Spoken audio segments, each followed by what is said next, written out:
बिस्मिल्लाहिर्रहमानिर्रहीम। नाज़रीन, एक मसला ये पूछा गया है कि औरत अगर फ़ौत हो जाए, ख़ाविंद मौजूद हो तो क्या उसको गुस्ल दे सकता है।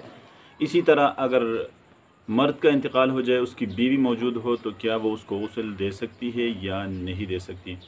तो इस मसले के बारे में जो तफसील है वो ये है कि अगर मर्द का इंतकाल हो और उसकी बीवी मौजूद हो तो वो उस मरहूम को गुस्ल दे सकती है। ये बिल इत्तिफ़ाक़ मसला है, इसमें किसी का इख्तिलाफ़ नहीं है।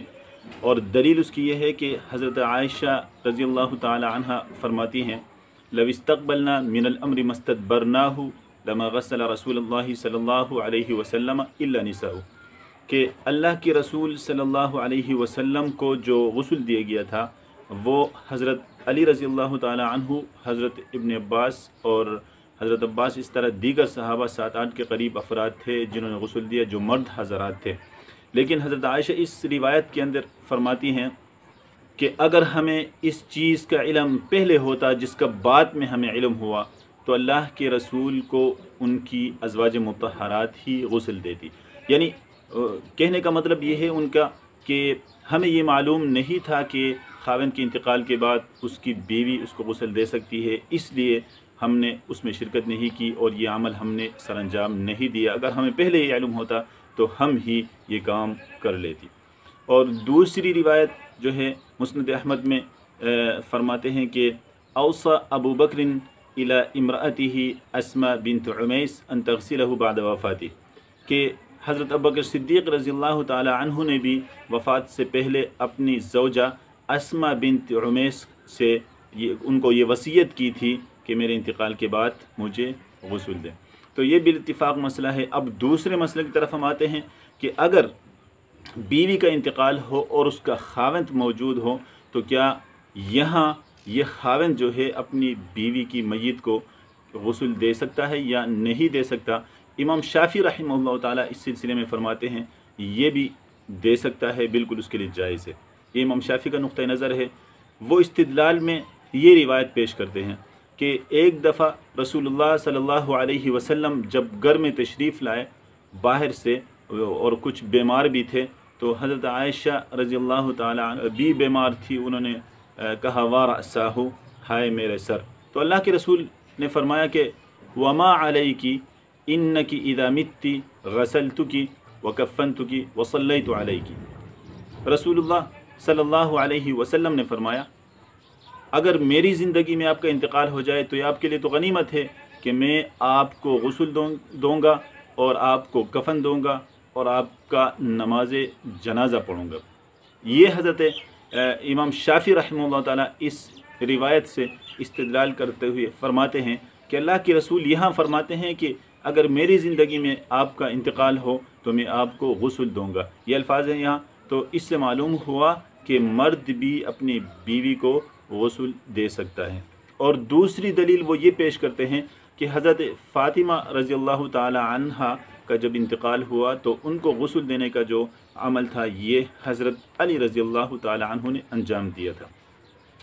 लेकिन फ़ुक़हाए अहनाफ़ इस सिलसिले में ये कहते हैं कि एक रिवायत मुस्नद अहमद के अंदर है, सुइला रसूलुल्लाह सल्लल्लाहु अलैहि वसल्लम अन इम्राअतिन तमूतु बैन रिजालिन फ़क़ाला तुयम्मिम बिस्सईदी। अल्लाह के रसूल से उस औरत के बारे में पूछा गया जिसका इंतकाल हो और उसके आसपास मर्दों के अलावा कोई ना हो, तो उसको किस तरह गुस्ल दिया जाए। अल्लाह के रसूल ने फरमाया पाक मट्टी से उसको तयम्मुम कराया जाए। अहनाफ फ़ुक़हा कहते हैं कि देखे इसके अंदर अल्लाह के रसूल ने ये नहीं पूछा आगे कि इन मर्दों में उसका अपना खाविंद मौजूद है या नहीं। अगर मौजूद है तो फिर वो उसको गुस्ल दे, अगर मौजूद नहीं है, वो अजनबी अफराद है, तो फिर जो है उसको तयम्मुम कराया जाए। ये वजाहत अल्लाह के रसूल ने नहीं फरमाई, जबकि मौका इसकी वजाहत की थी। तो इससे मालूम हुआ कि उसका खाविंद भी जो उसको गुस्ल देने का अमल सरअंजाम नहीं दे सकता। अब सवाल ये है कि फिर ये जो रिवायत है नबी करीम सल्लल्लाहु अलैहि वसल्लम हज़रत आयशा से जो फरमा रहे हैं, इसका क्या जवाब होगा। तो अहनाफ कहते हैं कि देखें अगर कोई बड़ी शख्सियत अगर किसी से ये कह दे कि मैं आपके लिए घर बनाऊंगा, तो अब इसका ये मतलब नहीं होता कि मैं ख़ुद जाकर उसमें जो है ना ईंटें लगाकर घर बनाकर आपको दे दूंगा, बल्कि मैं आर्डर जारी करूंगा میں لوگوں کو کام پہ لگاؤں گا وہ آپ کے لیے گھر بنائیں گے، یہ مطلب ہوتا ہے۔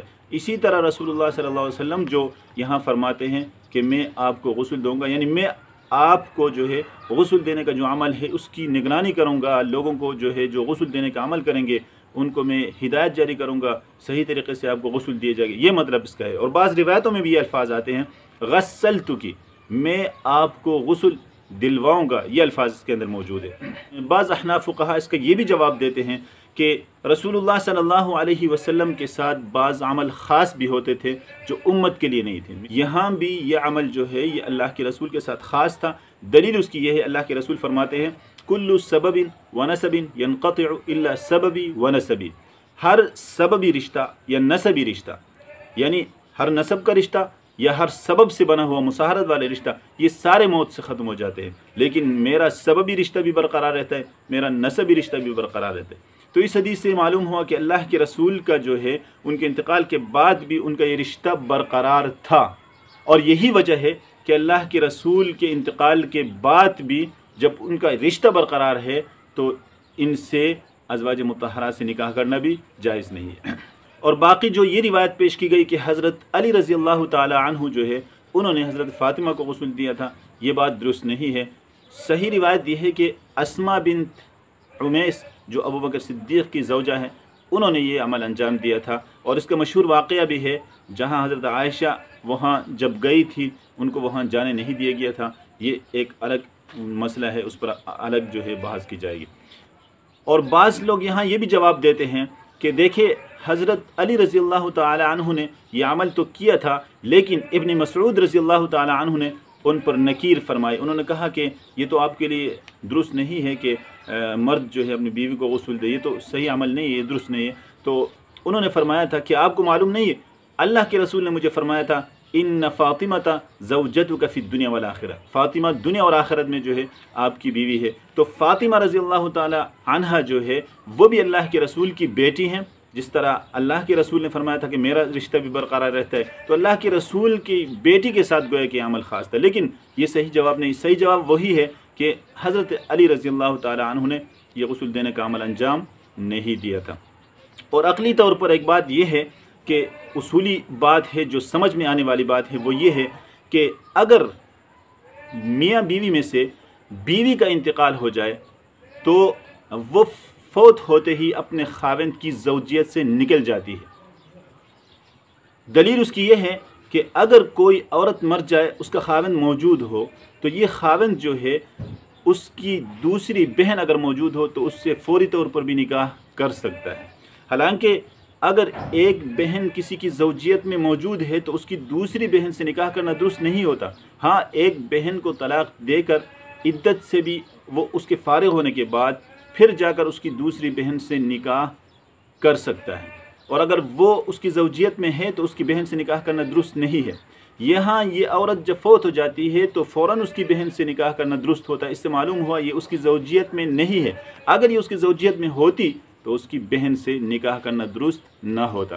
دوسری جانب اگر عورت زندہ ہو اور اس کا خاوند مر جائے تو یہ اس فوری طور پر جو ہے یہ عورت اس کی زوجیت سے نہیں نکلتی۔ جب عورت اس کی زوجیت سے نہیں نکلتی تو یہ خاوند بھی اس کا خاوند ہے، لہٰذا اپنے خاوند کو غسل دینا اس کے لیے جائز ہے۔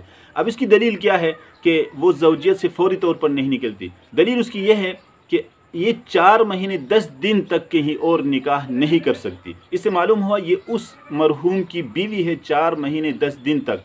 4 مہینے 10 دن مکمل ہونے کے بعد پھر اس کو دوسرے خاوند سے نکاح کرنا جائز ہوتا ہے۔ جس طرح کسی کی بیوی سے نکاح کرنا جائز نہیں ہے، اسی طرح کسی کی ایسی عورت بیوہ سے جو 4 مہینے 10 دن کی عدت کے اندر ہے اس سے بھی نکاح کرنا جائز نہیں ہوتا۔ اس سے معلوم ہوا یہ اس کی بیوی ہے، جب اس کی بیوی ہے تو اس کو غسل دینا بھی اس کے لیے جائز ہے۔